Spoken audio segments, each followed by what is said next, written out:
The town of Harlan, Kentucky didn't wake up so much as it stirred.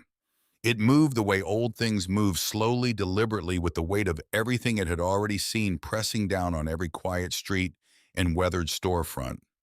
By 7 in the morning, the light came in low and gold over the ridge, sliding across the rooftops and pooling in the gaps between buildings like something that had nowhere else to be. A dog barked somewhere past the grain co-op. A screen door swung shut. The smell of coal dust and morning dew mixed in the air, the way they always had, the way they probably always would long after everyone who noticed it was gone. Rex Calloway had been awake since 5. He didn't sleep much anymore. Hadn't for years. There was a time when he could drop onto any surface. A motel mattress, a sleeping bag on hard ground, the back seat of a van, and be gone within minutes. Out cold, dead to the world. That was a younger man's gift, and that man had used it up. Now Rex lay in the dark of his bedroom until the ceiling began to separate itself from the shadows. Then he got up, put on his boots, and moved through the small house like a man who had learned not to disturb the silence more than necessary. The house was on Cutter Road, just at the edge of where the town stopped pretending to be organized. It was a low-slung place with a covered porch and a gravel driveway and a detached garage where he kept the bike. The inside was clean in the way bachelor spaces get clean, not spotless, but stripped down, nothing extra, everything with a purpose or not there at all. A workbench along one wall of the living room. A shelf with a few paperbacks he'd read twice. A coffee maker that was the best thing he owned and the first thing he touched every morning. He filled the mug, stood at the kitchen window, and watched the ridge. That was the ritual. Coffee window ridge. The same view every morning, and still he looked at it like it might tell him something different. The tree line ran dark against the brightening sky. A hawk circled once, twice, then dropped below the ridge and was gone. Rex drank his coffee and said nothing because there was no one to say anything to, and because silence had become, over the years, less an absence and more a texture. Something he wore, something he moved through. Something that fit him, the way his vest fit him, shaped by long use into a second skin. The vest was hanging by the door. Black denim faded at the shoulders. The iron pack patch stitched across the back in red and silver thread, gone dull with age. He'd worn that patch for 31 years. Had earned it in ways he wasn't particularly proud of, and in ways he was, and the distinction had blurred enough over time that he'd mostly stopped trying to sort it out. What remained was simpler. The club was his. The men in it were his. That was the architecture of his life, and it had held, even when everything else had come down. He finished the coffee, rinsed the mug, put on the vest, and went to start the bike. The Harley was a 1987 Electra Glide, the same one he'd been riding for 22 years, rebuilt so many times that almost nothing original remained except the frame and the particular way it shook under him, at idle, a low tremor he could feel in his back teeth. He didn't ride it fast anymore. He rode it steady the way he did everything now, with patience he'd had to learn, with deliberateness he'd had to earn, with the bone-deep knowledge that the point was not to arrive quickly, but to arrive at all. He took the long way into town, down Cutter Road to the hollow, up over the cut through the trees, then down the backside, where the road ran alongside the creek for half a mile before it leveled out and became something resembling a street again. He did this every morning, not for the scenery, though the scenery was real, for the minutes between, for the particular mercy of being in motion with nothing required of him but to keep the rubber on the road and his eyes open. Crestview Diner sat on the corner of Broad and Second, which were not Broad and not Second in any meaningful sense, but were what they were called, regardless. It was a long, low building with turquoise trim that had once been bright and was now the color of something remembered, with big front windows that caught the morning light and held it. The sign above the door had a crack running through the sea that had been there since at least the early 90s. No one had fixed it. No one was going to fix it. It had become, without any ceremony, part of what the sign was. Rex parked at the far end of the lot where there was room and where his bike wouldn't get hemmed in. He did this every morning too. Old habit. Always leave yourself a way out. He wasn't sure anymore whether that was practical thinking or just the residue of a life that had required it. Inside, the diner smelled like coffee and bacon and the particular warmth of a kitchen that had been running since before the sun came up. The booths were red vinyl, some of them repaired with electrical tape in colors that didn't quite match. The counter ran the length of the back wall, 8 stools, usually 3 occupied this time of morning. A small television mounted in the corner played the morning news with the sound down. The jukebox against the east wall held 112 songs, most of them from before 1975, and it played only when someone put a quarter in it, which was usually nobody, which meant the diner ran on the ambient sound of itself, the coffee machine, the flat top, the muffled voices of people who didn't feel like talking loud. Rex took his usual booth, corner left side back against the wall. He could see the door from here. He could see the counter and the kitchen pass through in both windows.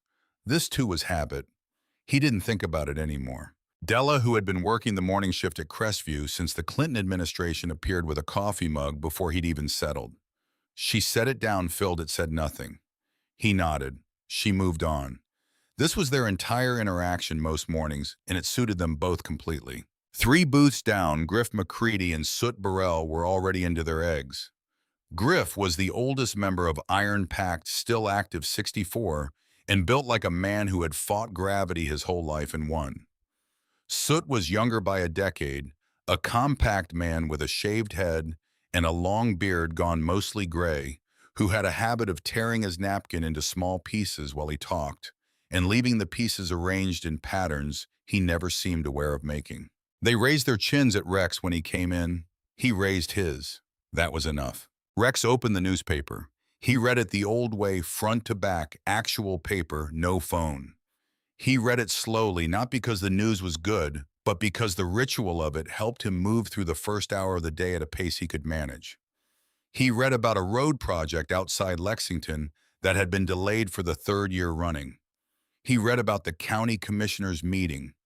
He read the obituaries because he was at an age where the obituaries had become relevant in ways they hadn't been before, and because there was something clarifying about reading the compressed versions of lives, the things people chose to mention, the things they left out, the particular grammar of endings. He was on his 2nd cup when the door opened. He didn't look up right away. The door opened a dozen times a morning, but something in the air shifted in a way he couldn't immediately name, a change in the quality of the sounds around him, a slight dimming as though the room had taken a breath. He looked up. She came in with the child held against her chest, the little girl's face pressed into her shoulder. One small fist curled around the collar of the woman's sweater. The sweater was gray and thin and too large for her, hanging off one shoulder, and the woman wore it with the unconscious dignity of someone who had run out of alternatives. Her jeans were worn through at one knee. Her shoes didn't match the left one. A faded blue sneaker, the right one. Something darker. A cross-trainer. Both of them too thin for the weather.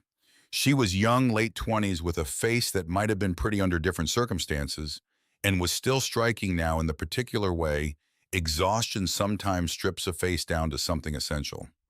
Her hair was pulled back without care. Her eyes, when they moved across the room, were doing the calculation that certain kinds of desperate do, assessing, measuring, looking not for a table but for a temperature. The little girl was 3, maybe younger. Her cheeks were pale, not the pale of cold, so much as the pale of not enough of a body running on less than it needed. She had a small stuffed rabbit pinned between her and her mother's chest, one ear flopping free. She didn't make a sound. She seemed in her stillness to understand, in whatever wordless way small children sometimes do, that this was not a moment for noise. The room didn't stop, not exactly, but it adjusted. Della paused behind the counter. A man on a stool shifted on his seat. Griff and Soot both turned their heads, then both looked away in the practiced way of men who have learned to be careful about where they let their eyes land. The woman stood just inside the door for a moment. Then she moved slowly without looking like she was going anywhere in particular, threading between tables with the child held close until she arrived at Rex's booth. She stopped beside it. She looked at his plate, the breakfast he'd ordered, and barely touched the eggs and toast and the side of potatoes, steam still rising faintly. She looked at his coffee cup. She looked at him. Then she went to her knees. It was not dramatic. It was the opposite of dramatic. It was the most practical, stripped-down version of a gesture, no performance in it, no calculation, just the simple mechanics of a person who had come to the end of what pride could do for her. She settled on the floor beside the booth, the child still in her arms, and she looked up at Rex and her lips moved. And what came out was so quiet, he had to lean forward to catch it. Could I take what you're not going to eat for her? The diner went still, not silent. The coffee machine still ran. The flat top still ticked, but still in the way that rooms sometimes go, still when something real happens in them. When the ordinary machinery of a morning suddenly has to accommodate something it wasn't designed for. Rex looked at her. She held his gaze for a moment, then looked down, not from submission, but from the specific shame of having had to say it. The little girl turned her face slightly and looked at Rex with eyes that were dark and serious and utterly without self-consciousness. She didn't ask for anything. She just looked. Rex had lived 58 years on this earth. He had ridden through 30 states and been in more bad situations than he could reliably count. He had seen things that had cost him and done things that had cost him more. He was not by any reasonable measure a man who was easily moved. He had built himself deliberately and over many years to be something solid and weather-resistant, something that could take impact and not collapse. This was survival. This was what the life had required. But there was something about the weight of that small body against the woman's chest. Something about the stuffed rabbit with the flopping ear. Something about the particular angle of the woman's head as she looked down, the way it showed the line of her jaw and the tension in her neck. The effort it was taking her just to stay in that position, to stay composed, to not come apart in the middle of a diner in front of strangers. He thought without meaning to of a night he had spent 22 years trying to stop thinking about. His daughter had been 5. He remembered that. He remembered the color of her pajamas, yellow with small white stars, and the way she'd had her thumb hooked in the waistband, the way she always did when she was tired or scared.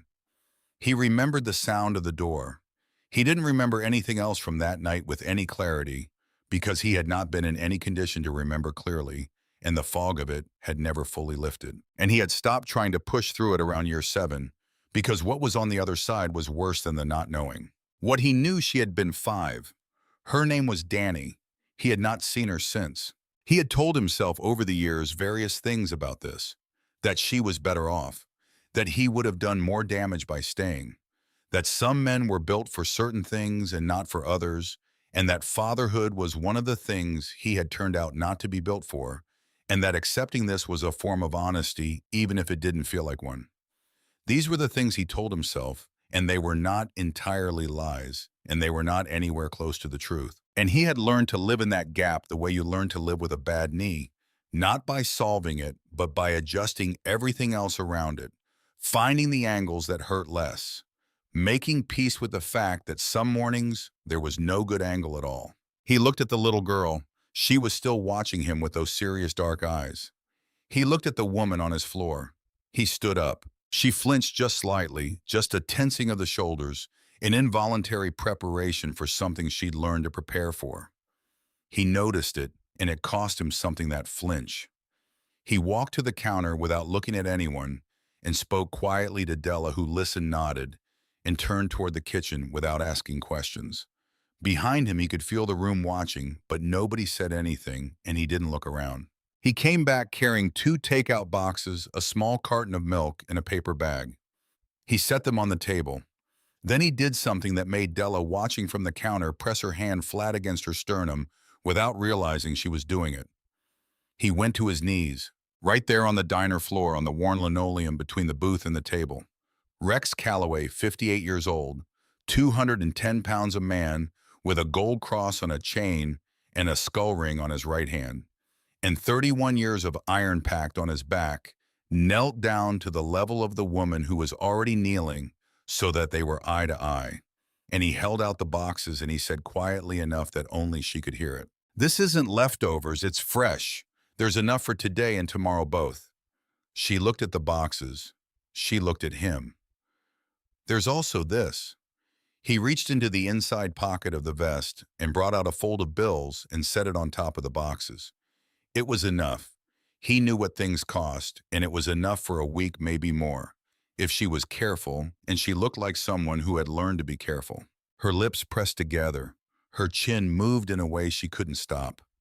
She looked down at the food and the money, and then back up at him, and her eyes were full, and she was fighting it hard the way people fight it when they've been fighting everything for a long time and are very tired, and suddenly something has happened that their defenses weren't built to handle. Why? She said, and her voice broke on the word so that it came out barely shaped at all. She tried again. Why would you do this? Rex looked at the little girl in her arms. May was watching him with that same steady, serious gaze the stuffed rabbit now held in both hands, its one good ear pressed against her cheek. Because once he said, I couldn't help mine.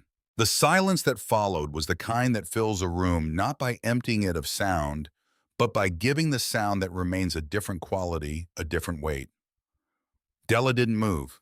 The man at the counter didn't move. Down the row, Griff McCready was looking at his eggs and not seeing them, and Soot Burrell had stopped tearing his napkin.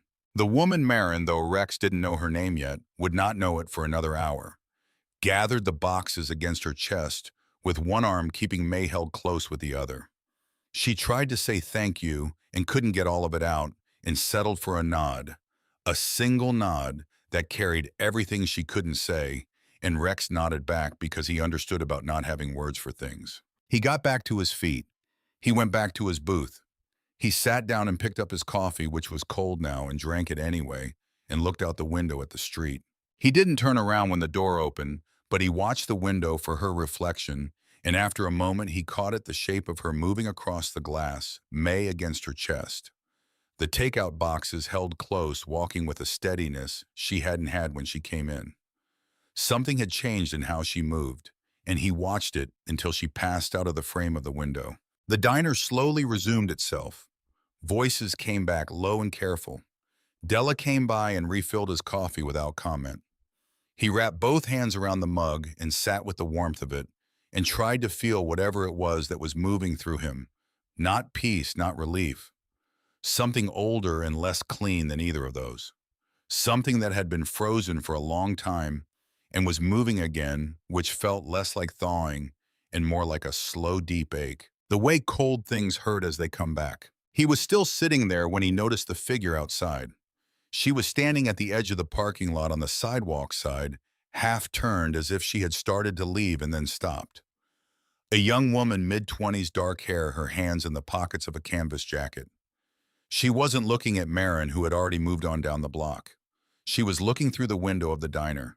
She was looking at Rex. He went still. He didn't know why at first. He'd seen plenty of people looking in through diner windows. But something about the angle of her head, the slight tilt of it, the way she held herself, made his chest do something he didn't have a name for immediately. It wasn't recognition exactly. He hadn't seen Danny since she was 5 years old, and he had no reliable picture of what she looked like now. But something in the posture, something in the proportions of the face, the particular way her chin was raised, it scraped against something in him like a key dragged across the wrong lock. She looked at him through the glass for 3 more seconds. Then she was gone. Rex sat without moving for a long moment. He looked at the place where she'd been standing, the empty sidewalk in the morning light. He looked at it until he was sure it was empty, and then he looked at it a while more. He reached into his vest pocket and found the photo by feel. He'd carried it there for so long he didn't have to look for it. His hand went to it the way it went to his keys, to the cross, to the things that had become as natural as breathing. The photo was small, worn at the corners, cracked through the middle where it had folded. He didn't take it out. He just held it through the fabric, felt the edges of it against his fingers. 5 years old, yellow pajamas with white stars. He put his hand flat on the table and looked at the street. Down the block at the edge of where his sight line ended, he could just make out the back of Marin Whitfield moving away.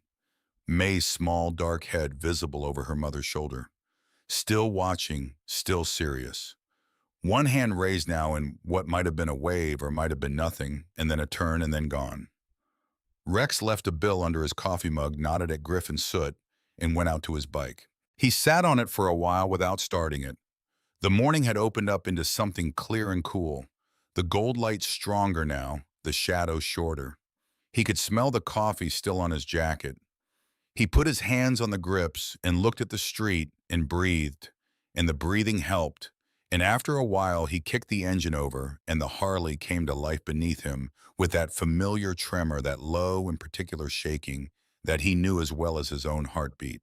He pulled out of the lot and onto Broad Street and rode north toward nothing in particular, just the road and the light and the sound of the engine and the town falling away behind him, the way towns do when you need them to, when you need the distance and the motion and the simple demand of keeping the rubber on the road. His right hand stayed pressed against his chest for the first part of the ride, palm flat over the pocket where the photo was holding something that couldn't be held, making the gesture anyway, the way a man does when he has run out of every other option, and what remains is just the body doing what the body knows to do.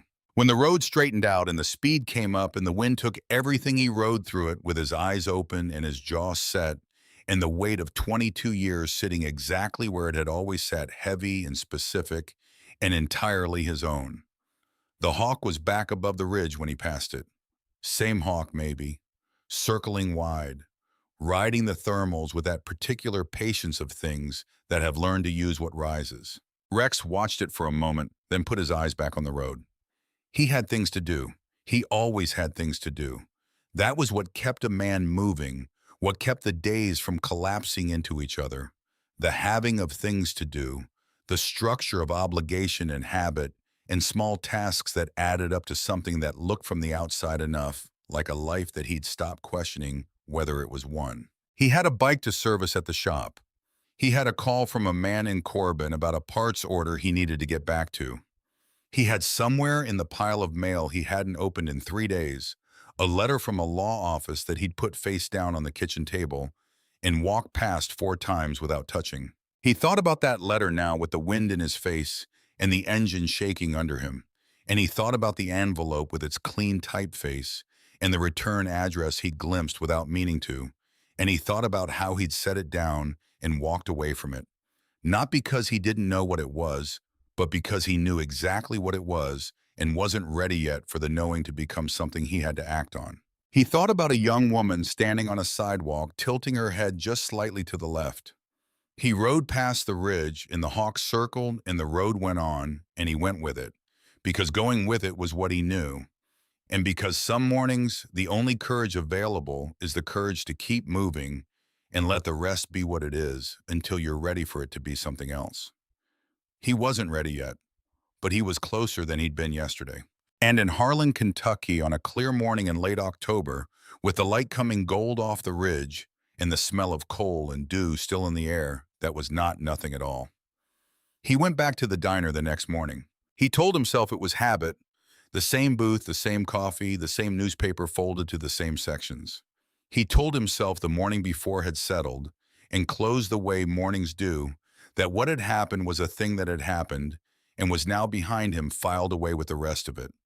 He told himself all of this with some conviction as he pulled on his vest and started the bike and took the long way in through the hollow. He was on his second cup when Della leaned across the counter and said without particular drama, "That woman from yesterday, she was back this morning, early, before you came in." Rex looked up from the paper. "She didn't come in," Della said. "Just stood outside for a minute. Had the little one with her. Then left." He nodded and looked back at the paper and read the same sentence 3 times without it meaning anything. He found them 2 hours later. He was coming out of the parts supplier on Kenmore when he saw Maren Whitfield sitting on the low concrete wall outside the laundromat 3 doors down. Harlan was that kind of town it didn't hide things for long. May was in her lap. Maren had a paper cup of something, coffee or tea, he couldn't tell, and she was holding it in both hands and staring at the middle distance, with the expression of someone who has stopped expecting the next thing to be good. Rex stopped on the sidewalk. He didn't make a decision exactly. The decision made itself the way certain decisions do when enough things have already been decided upstream of them. He walked to where she was and stopped a few feet away, and she looked up at him, and for a moment neither of them spoke. "You were at the diner yesterday," she said, not a question. "I was." She looked at him steadily. She had that quality some very tired people have, a kind of radical directness. The pretense is burned away by exhaustion until what remains is just the person, unguarded and exact. You didn't have to do that, she said. I know. May was watching him again with those serious eyes. She had the rabbit. She was always going to have the rabbit. Rex was beginning to understand. It was the constant. Are you all right, he said, which was a clumsy question, given everything visible, but it was the one that came, and she seemed to understand that he meant it more broadly than its surface. No, she said, simple as that. We don't have a place to stay after today. The motel on Route 119 let us go 2 nights on credit, and I've used both of them. Rex looked at the street. A truck went by. A woman with a stroller passed without looking at them. I know some people, he said. There's a room above the garage on Fletcher. It's not much, but it's clean and it's warm and it's not costing anyone anything right now. She looked at him with an expression he recognized, the specific wariness of someone who has learned that things offered freely are often not free at all. That kindness with no visible mechanism is the kind that requires the most careful inspection. I'm not asking for anything back, he said. I'm not that complicated. She held his gaze for a long moment. May reached up and patted her mother's face with one small hand, the way children do when they sense a tension they want to smooth away. Marin caught the small hand and held it. All right, she said quietly. Thank you. He drove them over in the truck he kept for when the weather was bad. The room above the iron-packed garage on Fletcher Street was where Soot had lived for 2 years after his divorce, before finding the apartment on Mill. It had a bed, a table, a bathroom, a radiator that worked, and windows that looked out over the alley. It smelled like motor oil and old wood, and was the most private place Rex had available. He carried up the 2 bags. Marin had both of them light enough to make something tighten in his chest, and showed her how the radiator's temperamental upper valve worked, and where the spare blankets were in the closet, and how the bathroom lock stuck and needed to be lifted as you turned it. May stood in the middle of the room and looked around with the solemn attentiveness of a small person making a careful assessment. Then she walked to the window, pressed her nose against the glass, and said something to the rabbit in a language that was mostly consonants. Marin watched her daughter and pressed her lips together and looked away. Rex left them and went down to the garage and told Griff, who was there doing nothing in particular, that the room was being used for a while. Griff looked at him for a moment in that way Griff had, measuring unhurried, and then said, okay, and went back to doing nothing in particular, which was one of the things Rex valued about Griff, above almost everything else. He drove to the shop. He serviced the bike he owed. He called the man in Corbin about the parts. He did the ordinary things. But when he got home that evening, he stood in the kitchen for a long time doing nothing, and eventually he walked to the table and picked up the letter from the law office. He had told himself he hadn't opened it. That wasn't quite true. He had opened it far enough to see the firm name and the signature, and then had folded it back, which was its own kind of not opening, the kind that lets a man tell himself he doesn't know what he knows. The return address was a firm in Harlan. Not out of state, not from wherever Linda had gone, which had been as far as he knew somewhere in Tennessee. Though he'd stopped verifying that information around year 10, because verifying it led to thinking about it, and thinking about it led nowhere he could afford to go. A local firm. That was new. He set the letter back down face up, looked at his name on the front. His full name, Rex Allen Calloway, in clean black type that gave nothing away. He hadn't heard his full name said aloud in years. People called him Rex. People who knew him better called him Red Dog, a name he'd had since he was 26 years old, and had arrived at a rally in Corbin with a sunburn so severe that Cutter Daniels had taken one look at him and said he looked like a dog that had slept on a hot engine block. And it had stuck the way those things stick, permanently and without appeal. He put the letter in the kitchen drawer and went to bed. He lay in the dark and looked at the ceiling and thought about a young woman standing on a sidewalk. He thought about the tilt of her head. He thought about what it would mean if what he thought it might mean was in fact what it meant. And the thinking of it created a pressure in his chest that was not quite pain and not quite anything else, and that he eventually accepted, as he accepted most things now by breathing through it until morning. He was at the garage on Fletcher at 7:30 before Marin and May were up. He left a bag from the grocery on the second step of the outside stairs, coffee bread, peanut butter milk, a small jar of honey, a box of crackers, and two of the fruit cups May's age seemed to require, and drove to the diner without leaving a note because he didn't know what the note would say. This became the shape of things over the following days. Rex moved around the edges of Marin's situation without settling at the center of it, helping in the concrete and practical ways that required the least amount of language. He knew people. This was perhaps the most useful thing about 31 years with Iron Pact, not the reputation which was complicated, but the network which was not. He knew the woman at the county housing office. He knew the man who ran the food bank on Clover Street. He knew which of the three general contractors in town were honest and which one would disappear with your deposit. He knew how Harlan worked its seams and its shortcuts, the names you needed to know and the ones to avoid. And he made several calls over 3 days that resulted in Marin having a caseworker, a food assistance application pending, and a referral to a legal aid lawyer named Dorothea Vance, who operated out of a cluttered office above the pharmacy on 5th. He drove Marin to Dorothea Vance's office on a Thursday morning. He didn't go inside. He parked in the lot across the street and waited the engine off, reading nothing, thinking nothing in particular. May was up in the room with Griff's girlfriend, Stella, who had grandchildren, and had offered without being asked because that was what Stella did. Marin came out 40 minutes later with the expression of someone who has just been given a map to a place they weren't sure was real.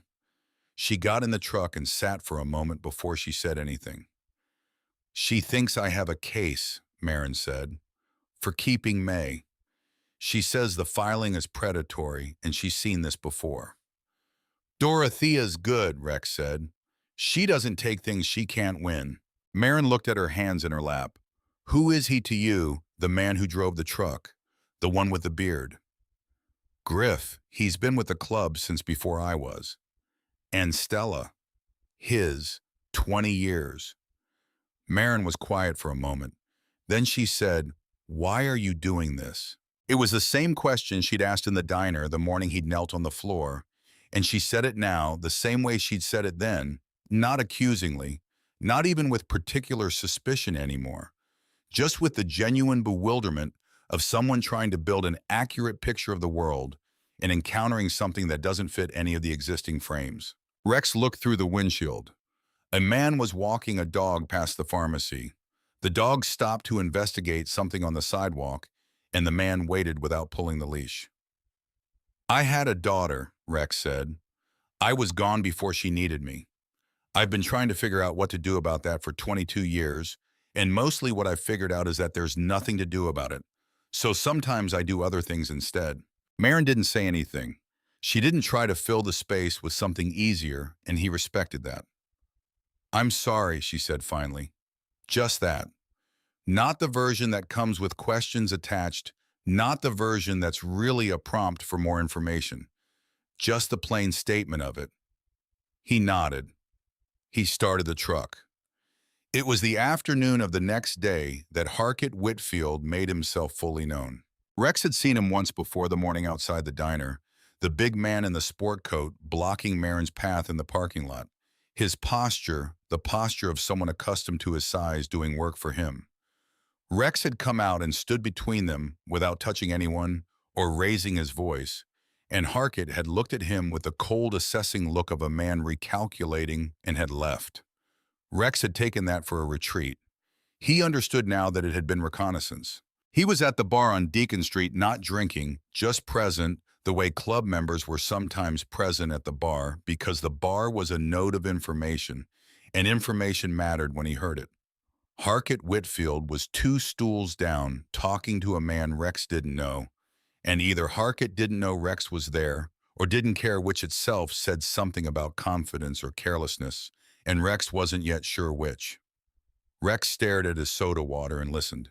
It took him 4 minutes to understand the full shape of what he was hearing, and when he understood it, the cold that came over him was not anger exactly, though anger was part of it. It was the cold of a man who has just seen the real thing behind the performed thing, the actual mechanism behind the presented face. Harkett wasn't trying to raise May.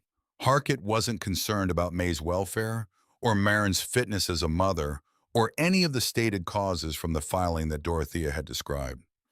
Harkett was concerned with the policy number on a life insurance document that his brother Marin's late husband had taken out 18 months before the accident. The policy had a payout. The payout had a beneficiary. The beneficiary was May held in trust until she turned 18, which meant the money was currently administered by whoever had legal custody of May. Custody of May meant access to the trust, not control of it, not directly, not legally, but access to it in the way that proximity creates access. The way the person responsible for a child is necessarily involved in every decision about that child's welfare, including financial decisions, including the kind of decisions that a careful man with a law degree could over time erode in ways that were technical and defensible and invisible until they weren't. Rex sat very still. Harkett's voice was low and even and entirely without guilt. The voice of a man who had convinced himself that what he was doing was reasonable, which was the most dangerous kind of man Rex had ever encountered, more dangerous than the openly cruel ones because the self-convinced ones never stopped. Rex left the bar without finishing his drink and drove back to Fletcher Street. He sat in the truck in the alley below the garage for 10 minutes. May's light was on above him. He could see it through the window, the warm yellow of the lamp Stella had brought up, and against it the small shape of May moving past with the rabbit under her arm. He thought about what Dorothea needed. Documentation. Something that established motive beyond the stated claim. Something that gave a judge reason to look at Harkett Whitfield with the right kind of attention. Dorothea was good, but good lawyers needed good material, and right now the material was thin. Rex thought about who he knew and what they could find and how long it would take. He went inside and up the stairs and knocked. Marin opened the door. May was on the floor behind her with a set of blocks that Stella had also brought, constructing something of her own private architecture. The room smelled of the coffee he'd left that morning and of something Marin had heated on the small burner, something with tomatoes, and it was warm from the radiator. "There's something you need to know about Harkett," Rex said. She listened without interrupting. She had that quality, the capacity to hear difficult things without requiring them to be softened, which told him something about the kind of difficulty she'd already survived. When he was done, she was quiet for a moment. "The insurance money," she said. "I didn't even know the amount. Daniel never told me." "It's enough," Rex said, "that a man with no other plan would build one around it." She looked at May, who had placed a red block on top of a yellow block, and was regarding the combination with great professional seriousness. "What do I do?" "You let Dorothea work," Rex said, "and you let me make some calls." She looked back at him. "You've already done more than—" "I'm not asking for permission," he said, and then because that had come out harder than he'd intended, "I just need you to trust that I know how to do this part." She held his gaze for a moment. Then she nodded. He made the calls from the garage that night, sitting on a stool at the workbench, with the overhead light in his phone and the smell of grease and metal around him. He called a man named Doyle Prentice, who had done insurance work for 30 years and knew the landscape of policy fraud the way a man knows his own street. He called a woman named Lila Starr at the county clerk's office, who had access to public filing records and owed iron-packed a favor from a situation 3 years prior that no one spoke of openly. He called Soot and told him what had happened at the bar and what they needed going forward. Soot was quiet for a moment and then said, "You're in this." "I'm in it. Harkett Whitfield knows people in this county, Rex." "So do I." Another pause. "Yeah," Soot said. "All right." It was 2 days after that when Harkett showed Rex he was paying attention. Griff came into the garage at mid-morning with a cut above his left eyebrow and a stillness about him that was more alarming than the cut. He sat down on the bench and accepted the cloth Rex handed him and pressed it to the cut and said in the flat, factual voice of a man reporting weather that 2 men he didn't recognize had been waiting for him in the parking lot behind the parts supplier, and that it had been brief and that they had said before leaving that the old biker interfering in private business would do better to manage his own concerns. Rex stood very still. You need a doctor, he said. I need a better parking lot, Griff said. Rex sat down across from him. The garage was quiet around them, the October light coming through the high windows at a low angle. He looked at his oldest friend and thought about all the years between them and felt something clarify the way things sometimes clarify when they stop being complicated and become simple, when the question resolves into a single answer that is not comfortable but is clear. I won't put the club in this, Rex said. If Harkett's willing to go here, I won't risk anyone else. Griff lowered the cloth from his eye and looked at Rex with that level, unhurried look. You're not going to tell me to walk away from something because some lawyer paid two boys to give me a cut, he said. Don't insult 31 years. Rex said nothing. But if you're going to do this alone, Griff said, you need to know what a loan costs. I know what it costs. Do you? Rex looked at the floor, at the oil stains in the concrete, at the particular geography of 30 years of work done here. Yeah, he said, I do. Griff put the cloth back to his eye. Then don't be stupid about it. Know what you're walking into before you walk. That evening, Rex sat on the outside stairs of the Fletcher Street garage for a while before going up. The alley was quiet, the smell of autumn leaves over the oil smell. Above him, May's light was on. He could hear her voice. She was talking in that language of hers, the one that was somewhere between words and music, the one that was not gibberish, but something prior to gibberish, something that would organize itself into language in its own time, and until then was free to be whatever it needed to be. He sat on the stairs and listened to it. He thought about Griff's cut. He thought about what it meant that Harkett was willing to cross from legal aggression into something else. It meant one of two things: either Harkett was more desperate than Rex had estimated, or he was more confident that he could do what he wanted without consequence. Both possibilities were bad. The combination of them was worse. He thought about May's trust account and the specific arithmetic of a man who had looked at a child and seen a mechanism. He thought about Marin in Dorothea's office, her hands in her lap, the expression of someone being given a map. He thought about a letter in a kitchen drawer. He reached into his vest and took out his phone and looked at it for a long moment, then opened it to the number from the letterhead, the one he had memorized without meaning to, because memorizing numbers was something his mind did without permission. He held the phone and didn't dial. He put it back in his pocket. He was not ready. He had said this before, and it had been true before. And it was true now, but it was true now differently.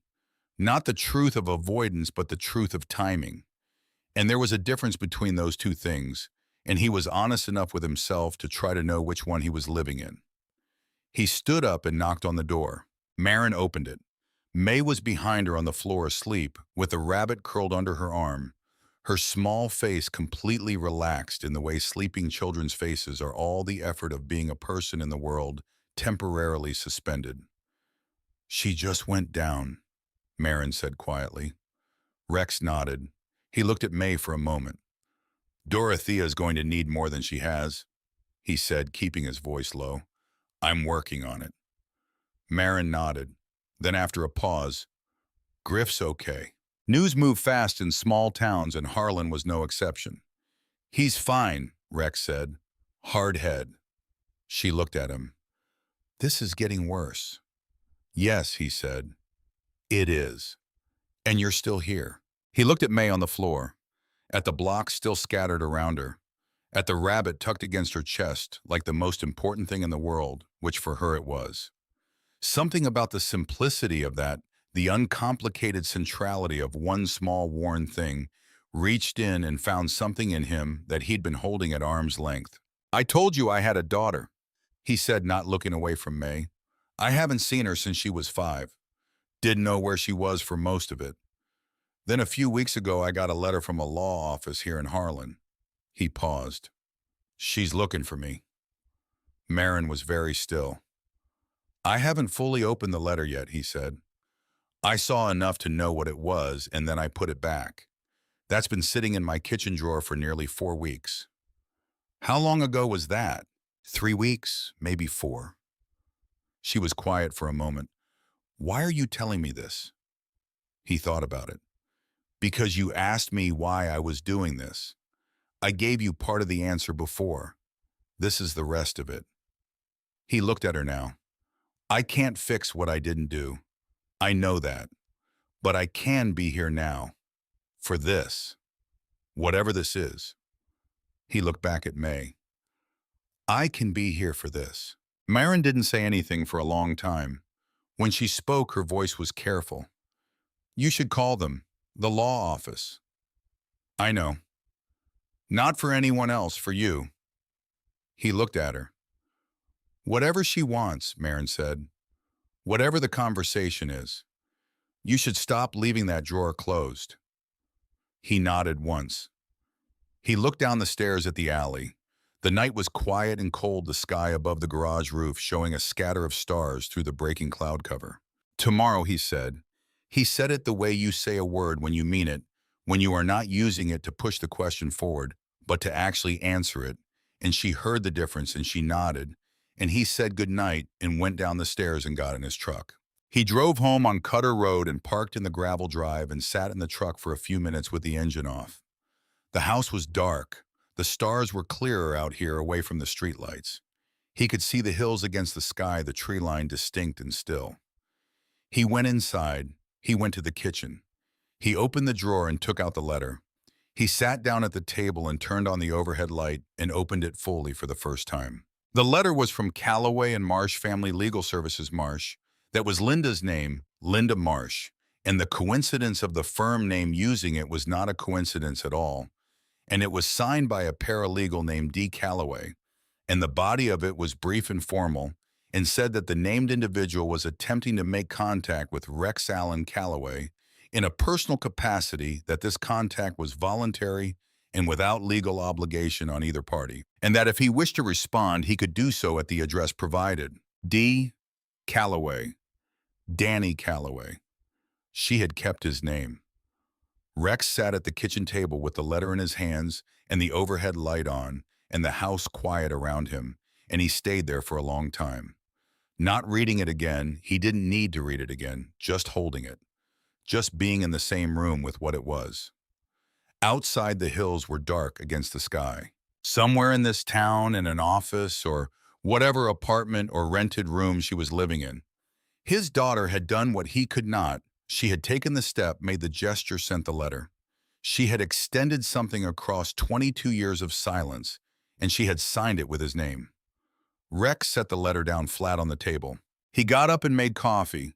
He stood at the window and watched the dark hills and the scatter of stars above them, and thought about a 5-year-old in yellow pajamas who had grown into a woman with a law office job and his surname on her work correspondence. Tonight he stood at the window with his coffee and let the night be what it was. May's light on Fletcher Street would be out by now. Griff's eye would need cleaning again in the morning. Dorothea Vance had a filing to prepare. Harkett Whitfield was somewhere in this town, either sleeping very soundly the way certain men do when they have convinced themselves of their own reasonableness, or not sleeping at all because the documentation Rex had set in motion was starting to surface, and men like Harkett could sometimes feel that before they could see it. He drank his coffee. He was still at the window when the first suggestion of morning began at the far edge of the sky. Not light yet, just the memory of it, the way things begin before they begin. He watched it come. He called the law office at 8 in the morning. The phone rang 4 times and went to a recorded message, professional neutral, the name of the firm spoken clearly by a voice he did not recognize. He left his name and number and hung up and stood in the kitchen with the phone in his hand and the letter on the table and the coffee going cold beside it. And then he put the phone in his pocket and went to start the bike, because standing still was not something he did well, and the morning needed to be moved through. He rode out to the Ridge Road and back. 20 minutes. The air was cold enough now that he could feel it through the jacket, a clean and specific cold that required you to be present in your body in a way summer never did. He rode it and came back, and the phone had not rung, and he went to the garage and began work on a transmission job he'd been putting off. And the work helped the way work always helped, not by solving anything, but by giving his hands somewhere to be while the rest of him waited. The call came at 10:47. He answered on the second ring. He was still in the garage, his hands dark with grease, and he wiped one on his jeans and held the phone and said his name. The voice on the other end was a woman's, young, clear, with the particular quality of controlled steadiness that comes from someone who has practiced what they're about to say, who has run it through enough times that the words are smooth now, worn into shape by rehearsal. "Mr. Calloway," she said, "this is Danny." The garage was very quiet. Rex stood at the workbench with the phone against his ear, and the October light coming through the high windows, and the smell of oil and metal all around him. And he said, "I know." A pause. "I wasn't sure you'd call." "I wasn't sure either," he said. Another pause longer. He could hear her breathing steady, deliberate, the same controlled rhythm in the breath as in the words. "I don't want anything from you," she said. "Legally, financially, I'm not calling about any of that." "All right." "I've been in Harlan for 6 weeks. I work at the county legal aid office." A pause. "I knew you were here. I've known for a while." Something moved through him that he didn't try to name. "How long?" "Since last year. It took me a while to decide to come." He looked at the wall of the garage, at the tools hanging on their outlines, each one in its place, the particular order of a workspace that a man has organized over many years into something that makes sense to him.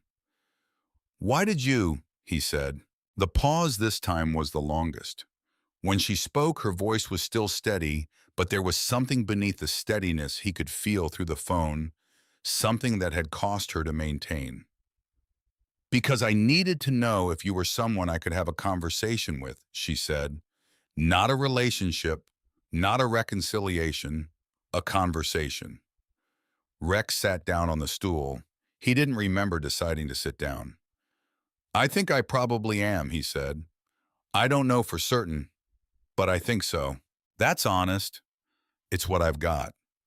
She was quiet for a moment. Then, "There's a coffee place on Marble Street, not the diner, somewhere smaller. Could you be there at 3?" He could.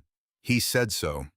She said she'd be there and ended the call, and Rex sat on the stool in the garage for 5 minutes without moving, the phone still in his hand, the grease still on his fingers, the light still coming through the high windows at its low October angle, and he breathed through it and let it be what it was. At 2:15, he changed his shirt and washed his hands twice and stood in front of the small bathroom mirror for longer than he usually did. He looked at what the years had made of him. The gray in his beard, the lines around his eyes, the scar on his jaw from a night in Corbin that had happened when he was 33, and that belonged to a version of himself he barely recognized. The cross on the chain that had been his father's, worn smooth where he touched it. The tattoos on his arms that told a partial history. Partial because the parts of his history worth commemorating were not always the parts he had commemorated, and the parts he would have commemorated now were not the kinds of things you put on your skin. He looked at the face in the mirror and thought about a 5-year-old in yellow pajamas and tried to do the arithmetic of 22 years and couldn't make it come out to anything clean, and stopped trying and put on his jacket and went. The coffee place on Marble Street was small and warm and smelled of roasting and old wood and had 4 tables, none of them matching. He arrived at 10 to 3 and sat at the table nearest the window and ordered a black coffee and waited. She came in at 3 exactly. He knew her the moment the door opened, which surprised him because he had told himself he might not, that 22 years was long enough to make a stranger of anyone, that the 5-year-old and the woman were separated by more than time, by entire selves he had not been present for. But he knew her, not from any single feature he could point to, but from the sum of her. The way she moved, the angle of her shoulders, the tilt of her head as she scanned the room. The same tilt he had seen through the diner window weeks ago. The same one that had scraped against something in him like a key on the wrong lock. And now he understood why. She saw him. She stopped for just a moment, the smallest beat of stillness, and then she crossed the room and sat down across from him. She was 27 years old. She had dark hair and her mother's jaw and eyes that he recognized because he saw them in the mirror and had never fully understood until this moment where they came from or where they went. She was wearing a canvas jacket over a dark sweater, and she set her bag on the floor beside her chair and folded her hands on the table and looked at him. Neither of them said anything for a moment. Then she said, "You look like I thought you would. Is that good or bad?" "I don't know yet." The woman behind the counter brought her a coffee she'd apparently ordered before sitting down, and she wrapped both hands around the cup, the way he wrapped both hands around his, and that small shared habit landed somewhere in him that he didn't have a map to. "I saw you," he said, "outside the diner, about 3 weeks ago." She nodded. "I wasn't ready yet." "Neither was I." She looked at him over the rim of her cup. Her eyes were steady and serious, and entirely without the anger he had half expected, half prepared for, had told himself was reasonable and even appropriate, and that he would accept without defense. The absence of it was in its way harder to sit with than the anger itself would have been. "I'm not here to make you explain yourself," she said. "My mother spent a long time being angry on my behalf, and I spent a long time being angry, and I'm not going to tell you none of that was warranted. But I'm 27 years old, and I don't want to spend my 30s carrying what I spent my 20s carrying." Rex looked at her. She met his eyes steadily. "I'm being rhetorical," she said, "in case that wasn't clear." "It was becoming clear," he said. Something shifted in her expression, not a smile, not quite, but the precursor to one. "Good," she said. "Then we're communicating." She looked at her coffee. "Mom died in April," she said. "Pancreatic, it was fast." She said it without flinching, with the flatness of someone who has said a difficult thing enough times that the saying of it has been separated from the feeling of it, a skill you develop not by choice, but by necessity. "Before she went, she gave me some things she'd held on to." She looked up at him. "She wasn't angry at you, not at the end. She said she'd been angry for a long time and it had cost her, and she'd gotten to the other side of it, and what was on the other side wasn't forgiveness exactly, but it wasn't anger either. She said it was more like understanding. She said she understood what you were, and that it hadn't been enough, and that was the whole truth of it." Rex said nothing. He was aware that he was gripping his coffee cup harder than necessary. He loosened his hands deliberately. "She kept a photo," Danny said, "of you two, from before." She didn't take it out yet. She left the bag on the floor and kept her hands on the table. "She wrote something on the back of it. She didn't tell me what it said. She said to give it to you if I found you and if I decided you were worth giving it to." Rex looked at her. "I decided," she said. "That's why I'm here." He would have asked her more, would have asked her everything, what her life had been, where she'd gone to school, what had made her want to do legal work, whether she'd been happy, whether Linda had found something that looked like happiness, whether the years had been more good than not. But his phone rang. He looked at it with the intention of ignoring it, then saw it was Dorothea Vance and said, "I'm sorry, I have to take this." Danny nodded.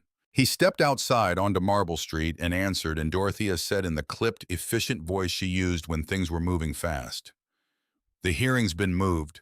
Harkett's lawyer filed to expedite. We're on the docket for Friday morning." Friday. That was 3 days. "I know, I've got what I have, which is stronger than it was. But Rex, if you're going to testify, I need to prep you tomorrow.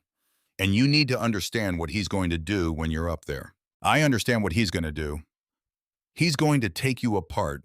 Your record, the club, everything visible. He's going to make you into the least credible person in the room." "Let him try." A pause. "I need you in my office at 9 tomorrow morning." "I'll be there." He went back inside. Danny was watching him from the table with an expression he couldn't quite read. He sat back down. "Problem," she said. He told her briefly Marin made the hearing enough for her to have the shape of it. She listened the way she'd been listening to everything, with complete attention, with the particular quality of someone whose job required them to hear the actual content of what was being said, and not just the outline of it. When he was done, she said, "I know Dorothea Vance. She's excellent." "I know. Are you testifying?" "Yes." She looked at him for a moment. Then she reached into her bag and took out a photograph. It was small and worn at the corners, old in the way old photos hold color, slightly warm, slightly soft, the edges of things blurred by time. She set it face up on the table and slid it toward him. He looked at it. He and Linda young enough that it required a moment of adjustment to find himself in the image. He'd been 29, maybe 30, and Linda 26 or so, and they were standing somewhere outdoors, somewhere with trees behind them, and they were looking at the camera, and Linda was smiling in the open way she'd had before things got difficult, and Rex was half smiling, which had been the best he usually managed for cameras. And they looked like people at the beginning of something, which was what they'd been. He picked it up. He turned it over.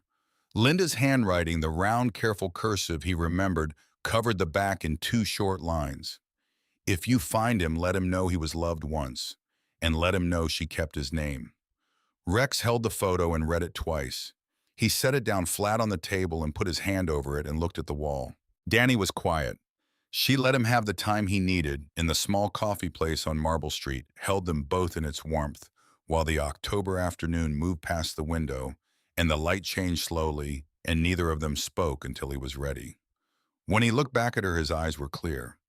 He had done the other thing privately, internally, in whatever place a man goes when something breaks and has to be let to break, and now he was back. She kept his name, he said.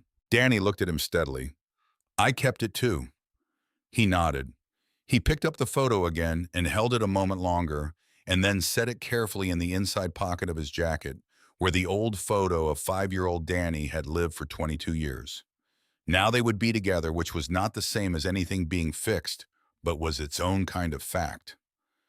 I'm not ready to forgive you, Danny said. I want to be honest about that. I know, but I'm willing to be in the same room with you, and I'm willing for that to go wherever it goes. That's more than I deserve, Rex said. Probably, she said. And this time the almost smile completed itself briefly, just a moment, and then settled back into the steadiness. Don't waste it. He didn't sleep much the night before the hearing. This was not unusual. What was unusual was the quality of the wakefulness, not the restless circular kind that had characterized so many of his nights over the years, the kind that turned the same stones over and over and found the same things under them. This was a different kind, cleaner, the kind that comes before something rather than after it. The anticipatory stillness of a man who knows what the morning holds and has made his peace with it. He lay in the dark and thought through what Dorothea had told him. He thought about Harkett Whitfield and about the specific shape of what a man like that did when he was cornered in a room with a judge and 18 pages of documentation he couldn't explain. He thought about Marin sitting in that dark blue blazer on the courthouse bench, her hands in her lap waiting for something she had no guarantee of receiving. He thought about May asleep on the floor of the Fletcher Street room with the rabbit under her arm. He was at Dorothea's office at 9. She sat him across from her desk and walked him through it with the precision of someone who had done this many times and respected the work enough not to shortcut it. She told him what Harkett's lawyer would say. She told him the shape of the attack, the club, the record, the absence of formal standing, the implication that Rex's involvement in Marin's life was itself a mark against her fitness rather than a point in her favor. He wants you emotional, she said. He wants you reactive. He wants the room to see the thing he's going to describe. Don't be that thing. What do I be? Exactly what you are, she said. Tell the truth. All of it if they ask. Don't leave anything out and don't dress anything up. The truth is your best asset because his case is built on a lie, and lies and truth can't occupy the same space for very long before one of them gives. He nodded. And Rex, she said, the financial documentation. She tapped a folder on her desk. This is what Lila Starr pulled from the public records. This is what Doyle Prentice found in the policy filings. It's not everything, but it's enough to establish the pattern. Harkett has been positioning himself relative to that trust account for over a year. This didn't start when Marin lost her housing. This started 6 months after Daniel died. Rex looked at the folder. He planned it, Rex said. He planned it, Dorothea confirmed. And when the judge sees the timeline, he's going to have to explain some things that I don't believe he can explain. The hearing was at the Harlan County Courthouse, a building that had been on the corner of Central and 3rd for longer than anyone currently living could personally remember its limestone face, weathered to a particular gray that was neither warm nor cold, but was exactly the color of institutional patience. Rex parked on the street and walked in and went through the security check and found the right room and sat on the bench outside it and waited. Marin arrived with Dorothea 10 minutes before the scheduled time. May was with Stella. This was not a place for May, and Marin had understood that without being told. She sat beside Rex on the bench, and her hands were in her lap, and she was wearing the dark blue blazer over a white shirt, and she looked in it like exactly what she was, a woman who had lost a great deal and was here to refuse to lose one more thing. "How are you?" Rex said.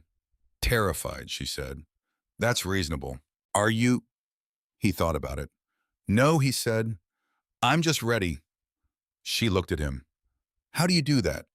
"Do what?" "Be ready." He considered this genuinely. "You spend enough time not being ready for enough things," he said, "and eventually the readiness is just what's left." She looked at her hands. "Then Danny came to see me this morning, early. She brought May a drawing she'd made a rabbit because May kept talking about her rabbit the one time they met.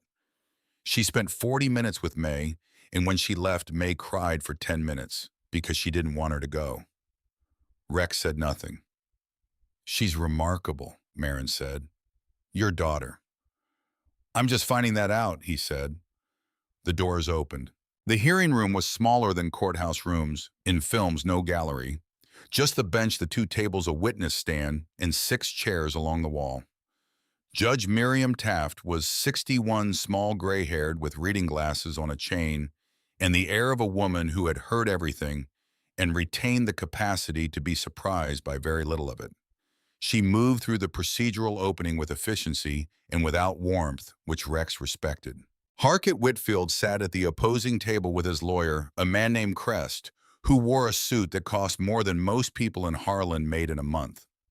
Harkett was large, well-kept, with the groomed surface of someone who understood that presentation was argument, that the right visual made certain things easier to say. He looked at Rex once when Rex came in with those cold, assessing eyes, and Rex looked back at him without any particular expression, and then looked at Dorothea, because Dorothea was what mattered now. Crest opened. He laid out the petition. Marin's instability, her lack of fixed residence prior to the past 3 weeks, her lack of employment, the welfare of the child in question. He did it smoothly, professionally, with the practiced neutrality of someone who has learned to say damaging things in a voice that sounds almost sympathetic. Judge Taft listened with her pen moving. Dorothea responded. She was measured and precise, and she laid out Marin's history with the same clarity she would have given a construction blueprint. What had happened when the specific circumstances of the housing loss, the job loss, the accident that had preceded everything. The steps Marin had taken in the past 3 weeks to stabilize her situation. The caseworker, the assistance application, the employment interview she had scheduled for the following week. She made of Marin's situation not a story of failure, but a sequence of events, each one traceable to a cause that was circumstance rather than character. And there was a difference, and she made the difference visible. Then Crest called Rex to the stand. Rex sat in the witness chair and looked at the room. At Marin at the table, her hands still. At Judge Taft with her pen. At Harkett Whitfield watching him with those calculating eyes. Crest approached with the pleasant manner of someone who has learned to start easy, establish the ground first, then use the ground you've established. He asked Rex his name, his occupation, his address. He asked how Rex knew Marin Whitfield. He asked Rex to describe his involvement in her current housing situation. Rex answered all of it directly, without elaboration, the way Dorothea had told him to. Then Crest shifted. He asked about Iron Pact. Rex answered. He asked about Rex's record, 3 incidents, all from before the age of 40, none involving violence toward a person, all of them related to various forms of disregard for regulations he had since reconsidered. Rex answered without qualifying, without softening, without apology. He said what they were, and he didn't add anything. Crest asked whether Rex had any familial or legal relationship with Maren Whitfield. He did not. Crest asked whether Rex had any formal standing with respect to the child May Whitfield. He did not. Crest paused, letting that sit. Then he asked with the precise neutrality that was its own form of accusation. Mr. Calloway, can you tell this court what personal qualification you have that makes your testimony about this mother's fitness relevant to these proceedings? The room was quiet. Rex looked at Crest for a moment. Then he looked at Judge Taft. I know what an absent father looks like, Rex said, because I was one. I left my daughter when she was 5 years old and I didn't go back. And I've spent 22 years understanding what that costs, what it costs the child and what it costs the man who did it.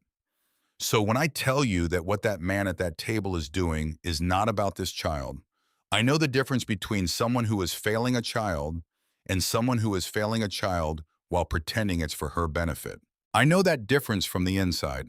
He looked at Harkett, and that man is not here for May. Crest began to object. Judge Taft held up her hand without looking up from her notes. Dorothea stood. Your Honor, we'd like to submit documentation at this time. What Dorothea submitted was 18 pages. The timeline of Harkett Whitfield's positioning relative to his late brother's estate, the policy documentation showing the trust account, its value, its terms of administration, the public record showing that Harkett had met with 2 financial advisors within 6 weeks of his brother's death before Maren had lost the apartment, before she had lost her job. At a point when there was no conceivable welfare concern about May that could have justified that level of interest in the family's financial affairs. The notation pulled from the county clerk's records of a consultation Harkett had conducted with his own lawyer, in which the phrase custodial access to manage assets appeared in the billing description. Judge Taft read, Harkett's lawyer said several things. Judge Taft let him say them and returned to reading. The room waited. When Judge Taft set down the document, she looked at Harkett Whitfield over her reading glasses for a long moment. It was a thorough look, the look of a woman calibrating, something measuring the distance between what had been presented to her and what she was now looking at. She asked Crest 3 questions. He answered 2 of them. The third one, he said, required additional time to address properly, which was a way of not answering it, and Judge Taft made a note. She ruled. The petition was denied. The documentation submitted established a pattern of interest in the trust assets that directly undermined the stated basis of the petition. May Whitfield would remain in the custody of her mother. Any future petition would need to demonstrate welfare concerns independent of and prior to the financial record now, before the court, and the financial record now, before the court, would be a matter of permanent consideration in any such future proceeding. She said this clearly and without editorial and closed the session. Harkett sat very still for a moment after the gavel came down. Then he said something low to Crest that Crest didn't answer. Then he stood, buttoned his jacket with slow, deliberate movements, and walked out of the room without looking at anyone. Not at Maren, not at Rex, not at the judge whose ruling he was carrying with him. It was, Rex thought, the most honest thing Harkett had done since this started a man showing in the way he left a room exactly who he was. Maren sat at the table for a long moment after Judge Taft left. She sat very still. Then she put her face in her hands, not dramatically, not for anyone, just privately, quietly for herself, for the thing that had been in danger and was now safe for the specific and exhausting relief of it. Rex sat beside her and said nothing. He put his hand on the table near hers and left it there, and she reached over without looking up and pressed her hand over his, briefly once, and then sat back and wiped her face and looked at Dorothea and said, "Thank you," in a voice that was still finding its level.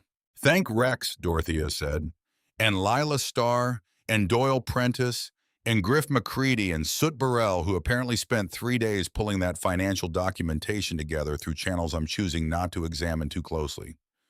Maren looked at Rex. "The club knows how to find things," Rex said. She laughed, a short, surprised sound, real and unguarded the first time Rex had heard her laugh, and it changed her face entirely, and May was going to have to be told, and Stella would be there when she was told, and everything was not fixed, Nothing was ever entirely fixed, but this particular thing was done and could not be undone. They came out of the courthouse into the October afternoon. The light was low and cold, and the street was ordinary cars moving, a woman walking a dog, the sound of someone's radio from an open window somewhere above. The world continuing its business, indifferent to what had just happened inside, which was its way and was fine. Rex stopped on the top step. Danny was standing at the bottom. She was in her canvas jacket, her hands in her pockets, looking up at him with those eyes. She had a leather bag over one shoulder. She had apparently been there for some time. Rex came down the steps. He stopped in front of her and they looked at each other for a moment. "How'd you know?" he said. "I work in legal aid in Harlan County," she said. "I know the docket." He nodded. She looked past him at Marin, who had come down behind him and was standing a step back. Danny said she gets to keep her daughter. "She does," Rex said. Danny looked at Marin for a moment, and something passed between them, a recognition of something shared, some specific knowledge of what it was to need something and not be certain you were going to get to keep it. Then Danny looked back at Rex. She reached into the leather bag and brought out a photograph. Rex's hand went to his jacket pocket before he thought about it, where the two photos already lived, the old worn one and the one Danny had given him at Marble Street together for the first time. But this was different. This was another copy she had made, printed cleanly, and she held it out to him. "So you have one that doesn't fall apart when you take it out," she said. He took it. In this version, the photograph was clearer, the colors truer, and he could see things he hadn't been able to see in the Warren original. The specific tree line behind them, the way Linda's hair had caught the light, the exact expression on his younger face. That half smile, which he could now see, was not discomfort with the camera, but something else, something that might have been happiness in its early form before it had learned to be cautious. He put it in his pocket with the others. "I told you I'm not ready to forgive you," Danny said. "That's still true." "I know. But I'm willing to have coffee," she said. "And I'm willing for that to be a thing that happens more than once." Rex looked at his daughter, 27 years old, his eyes in her face, his name on her business cards, his stubbornness in the set of her jaw, which she had gotten from him in whatever indirect way children get things from absent parents, through blood or through the negative space of absence. He couldn't say which. He looked at her and did not try to collapse 22 years into this moment or ask this moment to carry more than it could hold. "Coffee," he said. "More than once." She nodded. She looked at Marin and said, "I'm glad about May." And Marin said quietly, "Thank you for being here." And Danny said, "I had reasons," and let that stand. Then she looked at Rex one more time, the same measuring look she'd given him at Marble Street, the one that was building something slowly and refusing to be rushed about it. "I'll be at Crestview tomorrow morning," she said. 7:30. "I'll be there," Rex said. She walked away down the steps and along the street and turned at the corner, and Rex watched her go with his hands at his sides and the photographs in his pocket and the October light on the limestone of the courthouse, and Marin standing beside him without saying anything, because there was nothing to say that the moment hadn't already said more clearly than words could. He drove to Fletcher Street that afternoon. He went up the stairs and knocked, and Stella opened the door, and May came at him like a small projectile, both arms up the rabbit, swinging from one fist, and before he had fully registered what was happening, she had grabbed his leg and was looking up at him with those serious eyes that were not serious at all right now, but bright and certain and entirely without question. And she said something in her language that was not quite words yet and did not need to be. Rex reached down and picked her up. She was lighter than he expected and heavier than he expected, both at once, in the way that real things are when you finally hold them.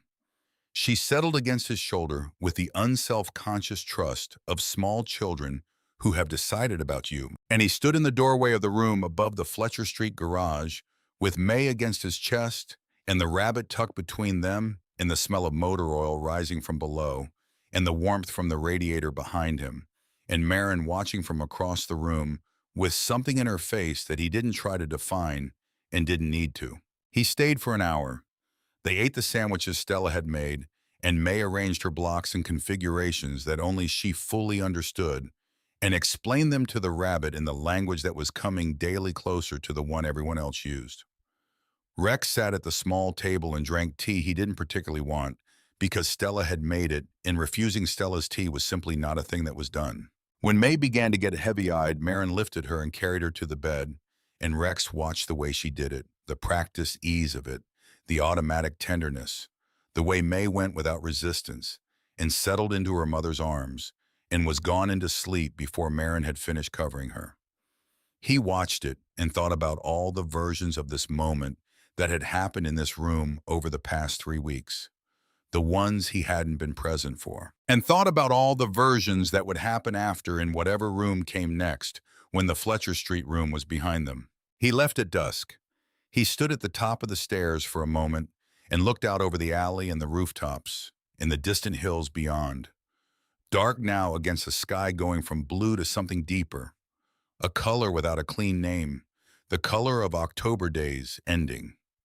The way October days end, with a completeness that summer lacks a sense of things settling into their right place for the night. He thought about Danny walking away from the courthouse and turning the corner and being gone, and about how this time the going was not a loss. She was going to a room somewhere in the same town. She was going to set her bag down and make whatever she made for dinner, and probably think about tomorrow morning. And tomorrow morning she was going to walk into Crestview Diner at 7:30 and sit across from him in his corner booth. That was not nothing. That was the opposite of nothing. He rode home on Cutter Road. Long way. Through the hollow up over the cut along the creek where the water was running low and clear over the flat stones in the last of the light. The Harley under him, with its familiar tremor, its low and particular shaking that he knew as well as his own heartbeat, the road unwinding in the headlight, the cold air clean and exact against his face. He parked in the gravel drive and went inside and made coffee and stood at the kitchen window and looked out at the hills and the darkening sky above them. The ritual, the same view it always was. But tonight something was different in how he stood at it. Not a change in what was out there, a change in the standing. He was not looking at those hills the way he usually looked at them, not with the patience of a man who has run out of other things to look at, not with the quiet weight of someone doing time in his own life. He was looking at them because they were there to look at, and the looking was its own thing, complete in itself. And tomorrow at 7:30, he was going to walk into Crestview Diner and sit in his corner booth, and his daughter was going to come in and sit across from him, and they were going to have coffee. It was not a resolution. It was not a reconciliation. It was not the undoing of 22 years of the undoable. It was a beginning, and beginnings don't know yet what they're beginning. They are only the opening of a door, the first willingness to step across a threshold towards something, rather than remain stationary in front of it. The rest was what happened after, which was not in his control and had not been in his control for a long time. And he was learning slowly at the rate that certain slow learners learn certain things to be at peace with that. He drank his coffee. He thought about May's face when she grabbed his leg. He thought about Danny's half smile, the one that looked like his, the one he was going to see again at 7:30 in the morning. He thought about Marin's hand pressed over his on the courthouse table, that brief and certain pressure. He thought about Griff and Soot and the 3 days of work they'd done without being asked, because that was what the years between people meant, when they meant something real. He thought about a woman in a thin gray sweater kneeling on a diner floor asking for leftovers for her child. He thought about how a morning could be ordinary until it wasn't, and how the moment it stopped being ordinary, it opened into something wider and harder and more alive than the ordinary, something that required more of you but gave more back, something that the ordinary was in its way always quietly preparing you for. He rinsed his mug. He turned off the kitchen light.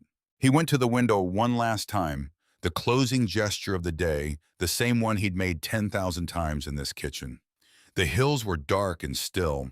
The stars were out, more of them than earlier, the cloud cover broken further by the night wind coming down from the ridge. He looked at them for a while, not looking for anything in them, not waiting for them to say something, just looking the way a man looks at things when he has stopped needing them to tell him something, and has started simply letting them be what they are. He went to bed. He slept.